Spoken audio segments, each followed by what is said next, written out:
यह कहानी उन चार दोस्तों की है जिसके साथ कुछ ऐसी घटना घटी कि जिसे उनका पूरा जीवन ही बदल गया। आइए जानते हैं कि ऐसा क्या हुआ था। मुंबई शहर की रहने वाली प्रिया शर्मा अपने दोस्तों के साथ रवि, साहिल और विजय के साथ शिमला जाने का प्लान बनाया। वो सब शिमला जाने के लिए बस में बैठ गए। कुछ ही देर में प्रिया सो गई। अचानक प्रिया की नींद खुल गई तो उसने देखा कि बस में कोई नहीं था। बस का ड्राइवर भी नहीं था। बस अपने आप ही चल रही थी। उनके सारे दोस्तों भी बस में नहीं थे। ये सब देखकर डर के मारे प्रिया जोर जोर से चिल्लाने लगी।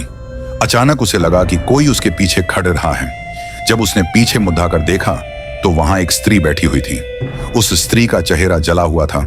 ऐसा लग रहा था कि किसने उसके चेहरे पर एसिड फेंका हो। ऐसा भयंकर चेहरा देखकर प्रिया ने चिल्लाना शुरू कर दिया, बचाओ बचाओ बचाओ। और अचानक प्रिया की नींद उड़ डाज गई। वो एकदम डरी हुई और पसीने से पूरी भीग गई थी। पास में बैठे हुए विजय ने पानी की बोतल दी और बोला, शायद तुम्हें कोई सपना देखा होगा। थोड़ी ही देर में सब शिमला पहुंच गए और एक होटल पर रात बिताने के लिए गए।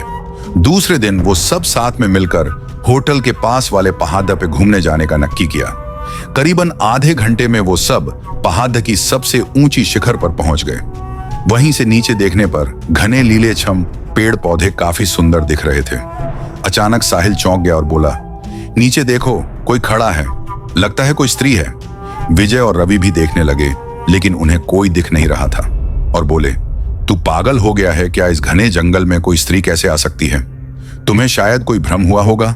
उसके बाद वह सब खुली जगह पर चले गए। रात होने वाली थी इसलिए वह सब ने पहाड़ पर ही रुकने का निर्णय किया।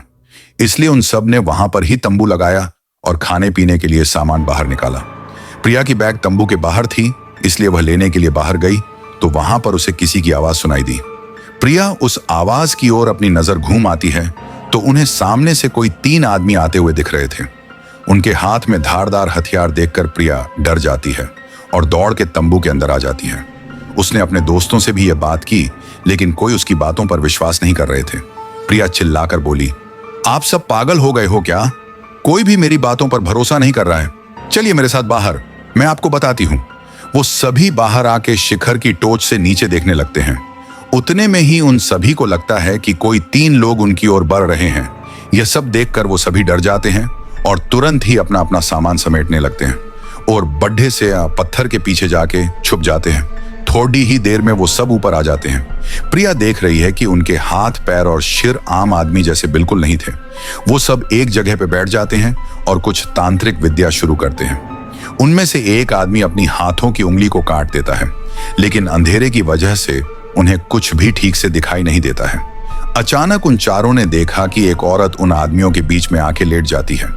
कोई नहीं जानता कि आखिर वो औरत वहां पे पहुंची कैसे। प्रिया ने कहा, मुझे कुछ समझ नहीं आ रहा है, आखिर यह सब हो क्या रहा है? मुझे बहुत ही डर लग रहा है। एक के बाद एक वो तीनों उस औरत को सूंघने लगे। वहीं पे अचानक उस औरत ने अपनी उंगली उठाई और हमारी तरफ इशारा करने लगी। हम सब डर गए। वो तीनों उस औरत को छोड़ कर हमारी ओर बढ़ने लगे। हम सब पहाड़ी से नीचे होटल की ओर दौड़ने लगे। हमारी आवाज सुनकर वो तीनों हमारी ओर दौड़ने लगे। प्रिया और साहिल सबसे आगे थे और विजय और रवि उनके पीछे दौड़ रहे थे। प्रिया और साहिल होटल तक पहुंच गए लेकिन रवि और विजय का कोई पता नहीं चल रहा था। हमने होटल वालों से उनके बारे में सभी बातें की तो उन लोगों ने कहा कि उस पहाड़ पे कोई नहीं जाता है। वो पहाड़ शार्पित है। जो भी वहां जाता है वो कभी वापस नहीं आता है। आपकी किस्मत अच्छी थी कि आप अभी जिंदा हैं। लेकिन हमारे दोस्त रवि और विजय कभी भी वापस लौट के नहीं आए। हमने उन्हें ढूंढने का बहुत ही कोशिश की, पुलिस कंप्लेंट भी करवाई लेकिन कोई फर्क नहीं पड़ा। दोस्तों, अगर आपको मेरी यह कहानी शिमला के शार्पित पहाड़ real ghost story in Hindi पसंद आई हो तो शेयर जरूर करना।